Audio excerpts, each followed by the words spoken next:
कह रहा कि आप यहाँ क्या कर रहे हैं, आप ही का इंतजार करते रहिए, और कह करके जूता मार के चली गई। मुझे लग रहा है यही राजसीय स्टाइल समझ में आता है। जो लोग कहते हैं कि ईवीएम हैक हो गया, सही मायने में ईवीएम ऐसे हैक होता है कि इस ये दत्तात्रेय कौल ब्राह्मण जो कोट के ऊपर जनेऊ पहनता है, आपको कहीं इसकी कोई फोटो दिखी कि ये मकर संक्रांति में कहीं सूर्य को जल दे रहा हो या कहीं स्नान कर रहा हो? कि जितने आड़ा पाड़ा सनसनीबाज को सुनता है हम लोग का प्रोग्राम, तो जरा अगर सुन रहा हो तो एक बार फिर चैलेंज कर रहा हूँ कि वो पाड़ा में दम हो तो वो पूछ ले या सनसनीबाज पूछ ले, जो पूरा देश। ये बदलाव है। जिनको लगता है कि क्या बदला है, बहुत सारे लोग कहते हैं ना कि क्या बदला है इस देश में, बदला क्या है? इस देश में बदला कुछ भी नहीं है। लोगों को लगता है कि कुछ नहीं बदला, सब कुछ तो वैसे ही है। आज मुझे लगता है कि इस फ्रेम के बाद इस देश में सबको समझ में आ जाएगा कि इस देश में बदला क्या है, और इस दौर में, मोदी और योगी के दौर में बदला क्या है। लेकिन इसके बाद भी देखिए, बहुत सारे ऐसे लोग हैं जो हमेशा इस बात को लेकर के कहते रहते हैं कि ईवीएम हैक हो गया, ईवीएम का खेल है, ये सब कुछ जो है वो ईवीएम करा रहा है। मुझे लगता है कुछ तस्वीरें जो है ना, वो देखने की जरूरत है। आज एक तस्वीर आज मैं दिखा रहा हूं, दो तस्वीरों से, दो फ्रेम, बहुत छोटे छोटे दो फ्रेम से जरा व्याख्या कीजिएगा सर। ये एक बीजेपी कार्यालय का है और एक कांग्रेस कार्यालय का है। सबको 2025 की बहुत शुभकामनाएं सर। आपको भी थैंक यू सर। सबको लोहड़ी की शुभकामनाएं, मकर संक्रांति की शुभकामनाएं। Thank you sir. ठंड में संभालिए भाई आप लोग। हाँ, नहीं कुछ सर पे रखिए, इनको कुछ ठंड में तकलीफ होगी। आप कैसे हैं सर? और एक दूसरा वीडियो देखिएगा। प्रियंका जी, दिल्ली में मुख्य मुकाबला किससे है कांग्रेस पार्टी का? कमाल है यार, आप यहाँ क्या कर रहे हैं? आप ही का भी इंतजार कर रहा था ना। करते रहे। और बताऊं कि कांग्रेस के एक सेवादार का चैनल है और उसका एक सेवादार पत्रकार है।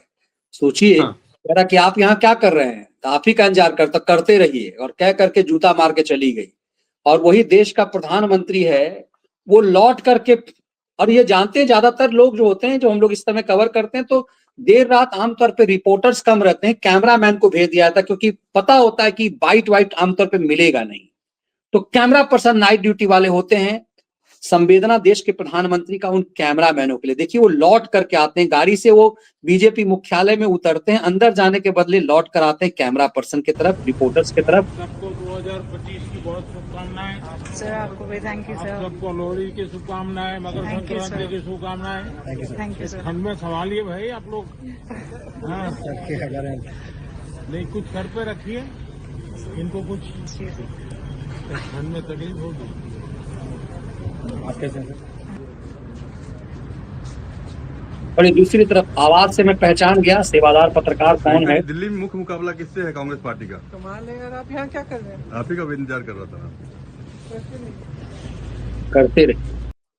मुझे लग रहा है यही राजसीय स्टाइल समझ में आता है। जो लोग कहते हैं कि ईवीएम हैक हो गया, सही मायने में ईवीएम ऐसे हैक होता है। अहंकार अहंकार सर चढ़ के इस परिवार के बोल रहा है। और इसमें मनीष जी को आज बात चल गई मकर संक्रांति के, प्रधानमंत्री मोदी के वो बधाई दे रहे हैं पत्रकार को, और ये अपना किस तरह से जा रही है। तो दर्शकों को कहूंगा, एक जरा एक कोई चित्र ढूंढिएगा कहीं, अगर आपको मिल जाए तो इनाम, एक तरह से इनाम वाला चित्र होगा वो, कि ये जो अधेड़ है, जो देश आज से देश के खिलाफ लड़ने की जिसने घोषणा कर दी है, कि इस ये दत्तात्रेय कौल ब्राह्मण जो कोट के ऊपर जनेऊ पहनता है, आपको कहीं इसकी कोई फोटो दिखी कि ये मकर संक्रांति में कहीं सूर्य को जल दे रहा हो या कहीं स्नान कर रहा हो, खड़ा हो नंगे बदन? कम से कम अखिलेश यादव भले ही किसी चक्कर में गया हो, राजनीति के चक्कर में गया हो, लेकिन वो 4 बजे जाके गंगा तो नहा आया, उसने फोटो तो डाली। इस अधेड़ की कहाँ कोई फोटो आपको नजर आई कहीं करते हुए? नहीं। तो ये नौटंकीबाज लोग हैं, ये देश विरोधी लोग हैं, और जिसकी घोषणा आज ये कर चुका है। बिल्कुल, और इसीलिए मुझे लगा कि प्रेम दिखाए जाने की जरूरत है कि अहंकार 11-12 साल सत्ता से बाहर रहने के बाद एक सामान्य एमपी, वो भी किराए से कहां जाकर के जितवाया गया, वैसी एमपी, और लगातार तीसरी बार प्रचंड बहुमत से चुना गया, दुनिया के सबसे बड़ी डेमोक्रेटिक कंट्री का एक प्रधानमंत्री। नहीं तो मनीष जी, पालतुओं के चाट, मैंने कहा ना कि जितने आड़ा पाड़ा सनसनीबाज को सुनता है हम लोग का प्रोग्राम, तो जरा अगर सुन रहा हो तो एक बार फिर चैलेंज कर रहा हूँ कि वो पाड़ा में दम हो तो वो पूछ ले या सनसनीबाज पूछ ले, जो पूरा देश पिछले कई साल से इस अधेड़ से पूछ रहा है कि तुम 2008 में कौन सा दस्तावेज साइन कर आए थे चीन की गुलामी का, क्या तुमने भारत के खिलाफ ये की घोषणा कर दी? नहीं पूछ पाएंगे। ये तो बड़ा सुलभ है ना, जिसके गाने गाया करते हो, जिसके भजन गाया करते हो, पूछे जरा पाड़ा उससे, तो नहीं पूछे, क्योंकि दोनों मिलकर चीन की ही ड्यूटी कर रहे हैं, चीन की ही गुलामी कर रहे हैं। इसीलिए देखिए ना, पूछा सोनिया ने पूछा क्या कर रहे हैं आप ही का इंतजार कर रहे हैं तो करते रहिए, ये एटीट्यूड बताता है। और इसीलिए पिस्सों का काम जो है वो वही करते रहेंगे और फेक नैरेटिव गढ़ते रहेंगे। हम लगातार ये उम्मीद करते हैं कम से कम वही फेक नैरेटिव का, ये फर्जीवाड़ा का दौर अब खत्म हो, देश तक कम से कम सच पहुंचाया जा सके।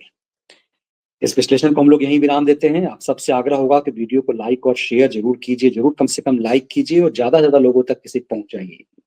बहुत बहुत धन्यवाद। जय हिंद, वंदे मातरम।